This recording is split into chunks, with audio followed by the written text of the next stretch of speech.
Welcome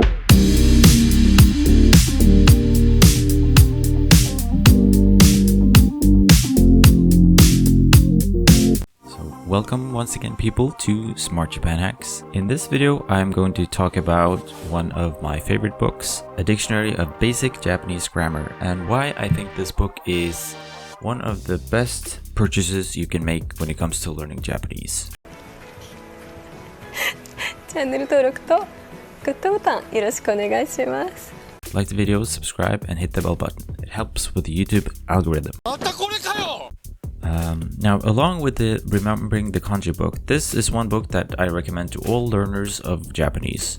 It's a really excellent reference that you can make use of throughout your learning career. So I like to go through this book once in a while, even now, to refresh old grammar points. This book is also very good to go through even if you're a bit more advanced at, it's a good way to refresh some older points and make sure you still remember them. Now this isn't a textbook, but like the title of the book says, it's a dictionary of grammar. It's really worth reading the introduction here, but you don't need to read the whole thing cover to cover. Instead, it's better to just look up grammar you learn through a textbook or your own reading practice. So if you just see here, the opening is very useful. It goes through some basic grammatical terms. And then it goes through some characteristics of Japanese grammar. This is just very useful to know, or essential to know actually. So just reading through this whole section can be very useful if you're new to the language. And it's pretty long as well. It's 60 until page 60 here. You see it already, they have a lot of references and stuff. So since you get this book, just read through the whole section here first. So you can really get the basics of the language just from this here. But once you've done that, just reading through the whole book without context, I don't think that will do much for you. But the introduction and also the appendix can be very useful here. So here you can see, for example, how to conjugate verbs and adjectives. And you see pairs of intransitive and transitive verbs. So it's basically very useful stuff. Here you have numerals and counters, compound words. So it's a very good book. The way I used it was to look up every new grammar concept that I encountered in other texts here as well. So this works well because the book goes a lot deeper than most textbooks. And this book also provides more example sentences, so it becomes easier to understand how the grammar is used. The book also goes through the differences between similar expressions, and that makes it easier to pick up on the nuances and differences that can be difficult to notice as someone who is new to the language. I would also mark the concepts that I've read before so that I can go back and repeat them afterwards. So,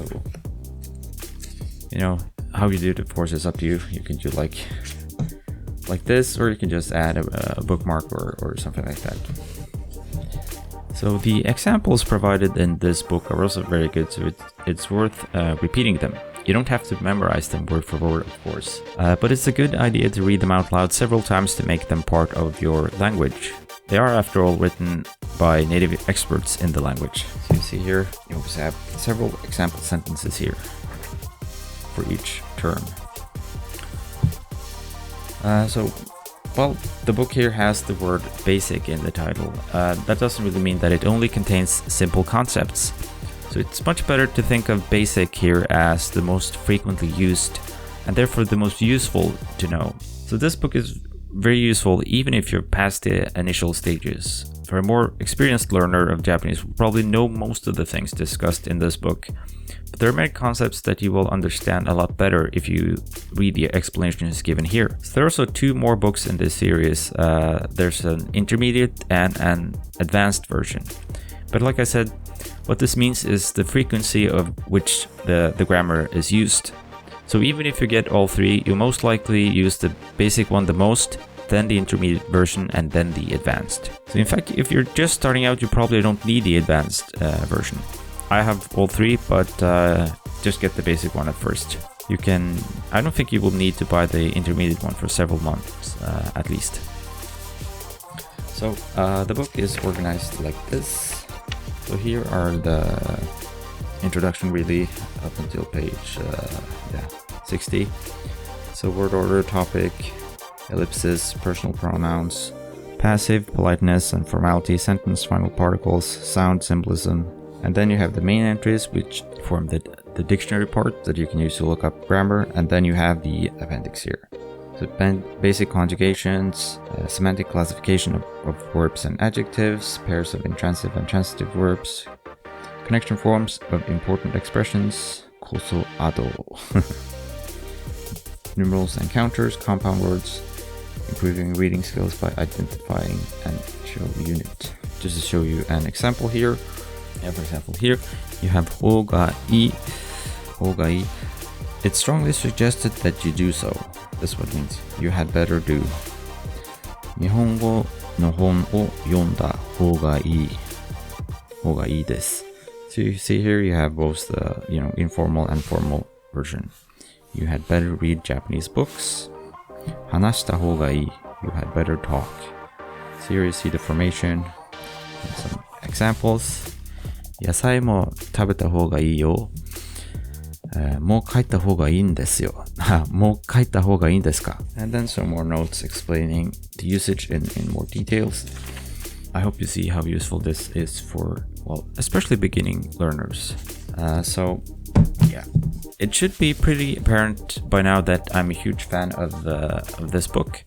It offers clear explanations and plenty of useful examples. So what I don't like about this book, however, is the use of romaji. So you see here, all the examples have romaji beneath them, which is basically the Latin alphabet used for Japanese. And why I don't like it is, I don't think there's any real use for romaji for the people this book is created for. Because if you know enough Japanese to make use of this book, then you also know hiragana and katakana. Hiragana and katakana are the first 2 things you should learn when starting out with Japanese. So I just think it's a waste of time to use romaji at all, actually. Much better to just read and force yourself to read kana from the start. So I've also heard other complaints about these books, such as that these books should have been one large volume, but people who say that probably haven't seen them in real life. You see, this is how big the book is. The first book is 636 pages. The second book is 760 pages, and the advanced one, the last one, is 795. So combined, that's 2,191 pages. So it would be more than 3 times this size. So it's already thick enough as it is. Having this big of a book, it just wouldn't be practical to carry around.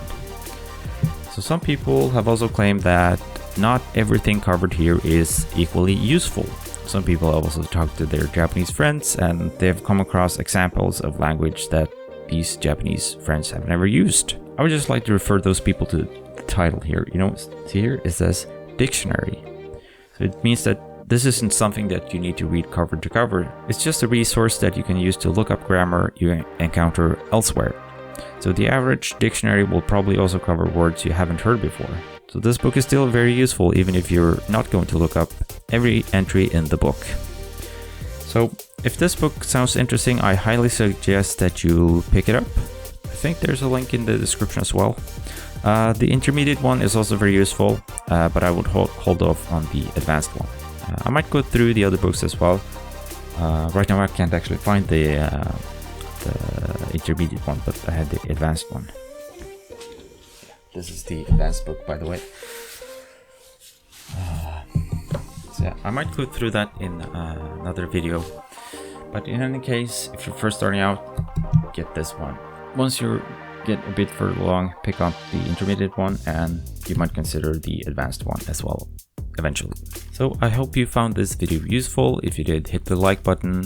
Remember to subscribe to the channel and hit the bell button so you are updated on what happens here and you get more useful tips and information that can help you learn Japanese and maybe learn something interesting about Japan as well. Thank you so much for watching. I'll see you next time. Goodbye. Never give up!